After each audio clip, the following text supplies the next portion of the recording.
충치는 예방이 가능하고 적절히 관리한다면 치료도 가능한 질환입니다. 너무 재미가 없는데 괜찮겠어? 뭔가 이게 생동감도 없고 계속 읽다 보면 다 돌릴 것 같은데. 일단 이거를 하려고 하는 목적이 있는데, 이 강의를 이제 끝까지 들으면서 충치에 대해서 일반인들이 어느 정도 이해를 하면 치과에 가서 꼭 검진을 해야 되는 충치랑 아니면 관리가 되는 충치에 대해서 좀 이해도가 생겼으면 하는 게 바람이거든요. 그래서 내가 지금 이 충치를 반드시 치료를 해야 되는가, 진짜 이게 충치인가, 또는 또 반대로 치과에 갔는데 치료를 하라고 이런 얘기를 들었을 때, 아, 이게 진짜 해야 되는 건가, 이거에 대해서 확신이 없을 때는 좀 알고 있으면 좀 도움이 되지 않을까. 그래서 이걸 준비했는데, 영상이랑 같이 나가면서 충치를 눈에 이렇게 좀 익혀 놓으시면 되는 정도다. 그래서 이렇게 충치가 생겼고 어떤 거를 꼭 치료를 해야 되는 건가, 안 해도 되는 건가, 이런 걸 보여드리고 싶은데, 일단 어디에 생기는가, 쉽게 얘기하면은 씹는 면에 홈이 파져 있는데 쉽게 생기는데, 어릴수록 그 홈의 깊이가 깊고 나이가 들수록 마모되면서 홈이 점점 이제 얕아지니까 쉽게 안 생긴다. 나이가 들면서는 여기는 잘 안 생깁니다.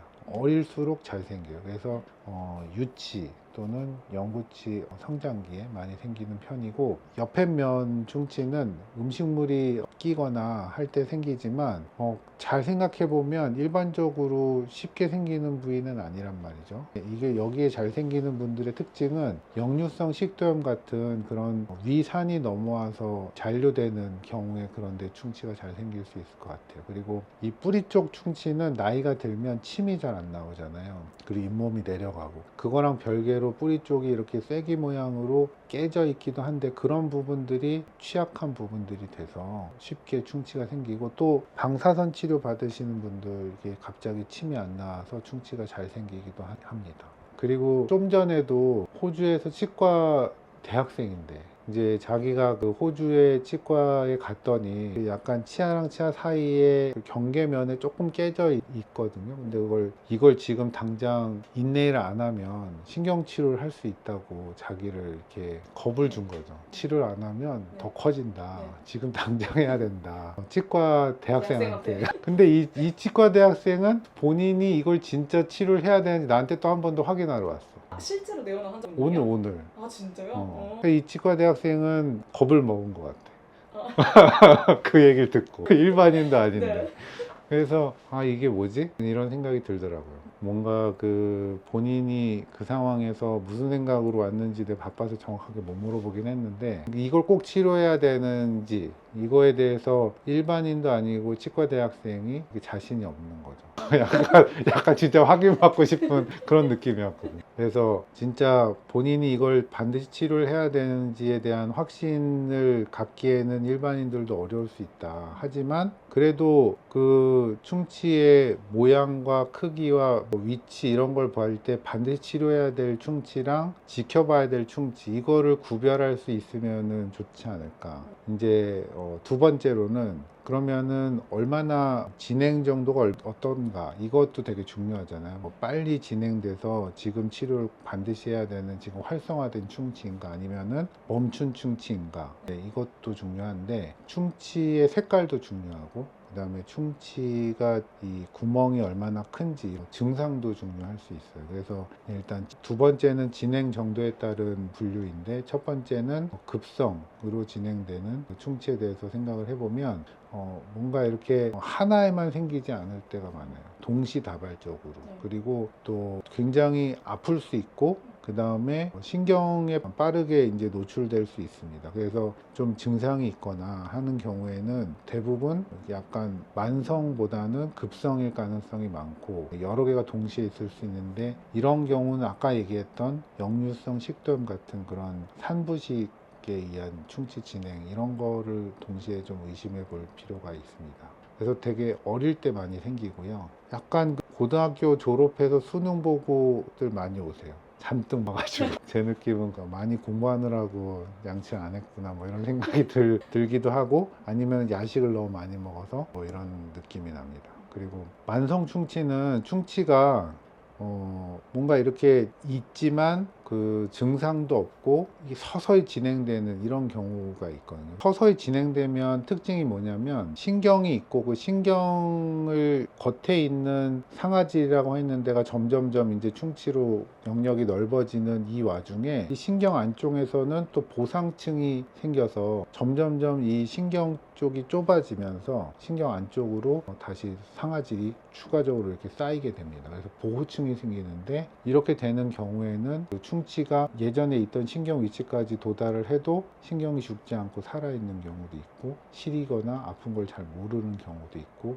그렇습니다. 그래도 이제 진행 중이기 때문에 얘도 반드시 치료를 하는 게 좋겠죠. 이런 게 아니라 멈춘 충치들이 있어요. 그거는 대부분 일단 겉에 있는 범낭질이 온전해 가지고 밖에 벽을 잘 유지하고만 있다면 얘네들은 다시 재광화를 할 수가 있거든요. 재광화를 하게 되면 표면이 다시 단단해지거나 아니면 적어도 막을 형성해 주고 있기 때문에 안에 상아질의 부분에서 충치가 진행이 되지 않고 이렇게 유지가 될 수 있는 거거나 아니면 안에 충치가 엑스레이 상에나 눈에도 보이지만 그 크기가 작고 그렇다면은 이제 불소 같은 걸 해서 더 이상 진행되지 않게 예방을 하면서 6개월이나 1년 간격으로 관리를 하는 것도 많은 도움이 될 거라고 생각합니다. 그래서 정리를 한번 해보면 급성이랑 만성 중에 크기가 크면 반드시 치료를 해야 된다. 그리고 정지가 되거나 겉에 범낭질이 온전하면서 충치가 작은 경우에는 특히 인전면에 있으면 얘를 교환면에서 씹는 면에서 옆면까지 도달하기 위해서는 많은 양의 치아를 깎아내야 되기 때문에 일단은 얘가 얻는 것보다 잃는 게 더 많다고 생각할 때는 조금 지켜보는데 그때 이제 불소를 많이 사용하시는 것을 권장하고 싶습니다. 세 번째는 깊이에 따른 충치의 분류인데요. 얘가 이제 결국에는 얼마나 깊으냐에 따라서 치료 전략도 바뀌고 그렇습니다. 그래서 각각의 깊이에 따라서 얘를 어떤 치료를 할 것인가, 나한테 적절한 치료가 지금 진행이 되는가도 생각해 볼 만한 그런 내용이 되겠습니다. 초기 충치는 표면에 뭔가 이렇게 약간 색이 변하는, 탈회되는 이런 느낌이라고 보시면 되겠고, 이게 뭐 흰색으로 탈회가 될 수도 있고 갈색으로 탈회도 될 수가 있는데, 여기서 멈추게 되면 보기에는 좀 심미적이지는 않지만 그래도 걔를 파내는 거는 좀 조심스러운 치료가 되겠습니다. 일단은 파내지 않고 복원 치료를 해보는 게 원칙이고,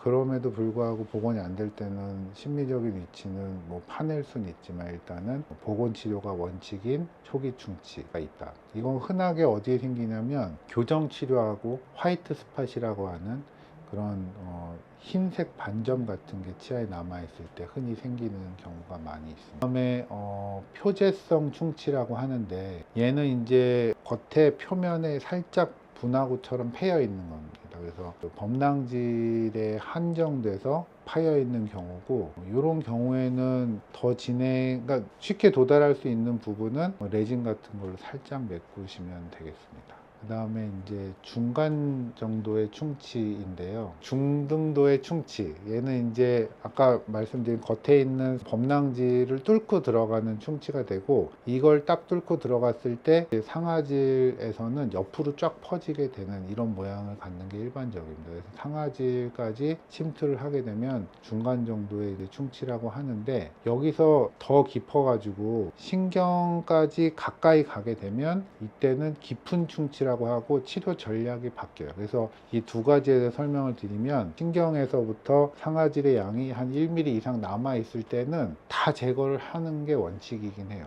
깨끗하게 충치를 모두 깨끗하게 긁어내는 게 원칙이죠. 그렇게 해도 신경 손상은 거의 일어나지 않아요. 고민하지 말고 다 긁어내고 그거를 때우시면 되는 그런 치료를 하는 게 원칙입니다. 그리고 깊어가지고 엑스레이 상에서 신경과 충치가 거의 붙어 있거나 한 1mm 이하로 남아 있다, 그렇다고 한다면은 얘는 엑스레이는 한 1mm면 실제로는 0.5 이하일 가능성이 많거든요. 이럴 때 그거를 다 긁어내면 신경이 노출이 되거나 아니면 너무 얇게 남게 되면 신경 손상이 생길 수 있다. 그래서 깊은 충치는 선택적 우식 제거를 하는 게 원칙인데, 이때 뿌리 끝에 염증이 있다거나 환자가 자발적 통증이 있을 때는 신경 치료를 해야 되는 게 원칙이고요. 그 충치가 깊지만 환자가 아프지 않고 엑스레이 상에서 뿌리 끝에 염증이 없을 때는 충치 제거를 조심스럽게 깊은 데는 안 하고 주변은 깨끗하게 제거하는 선택적 우식 제거를 하는 게 원칙입니다.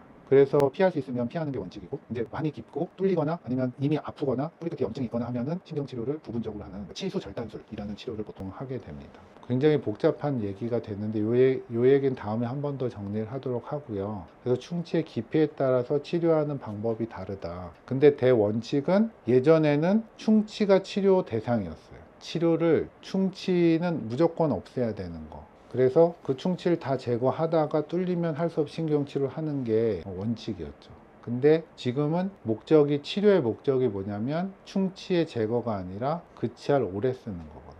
치아를 오래 쓰기 위해서 지금 현재 불편하고 문제가 있는 것만 해결을 해주고 잘 쓸 수 있게만 해주면 되는 거예요. 그 충치는 제거가 목적이 아니라 치아를 오래 쓰는 걸로 목적이 바뀌었기 때문에 충치 치료에 대한 접근 방법도 바뀌어야 된다 이렇게 생각을 하시면 되고, 충치의 깊이에 따라서 모두 제거할 수도 있고 남길 수도 있다 정도 이해하시면 오늘 아주 좋은 정보를 얻어 가시는 거라고 생각하실 수 있겠습니다. 이상으로는 마쳐보도록 하겠습니다. 감사합니다.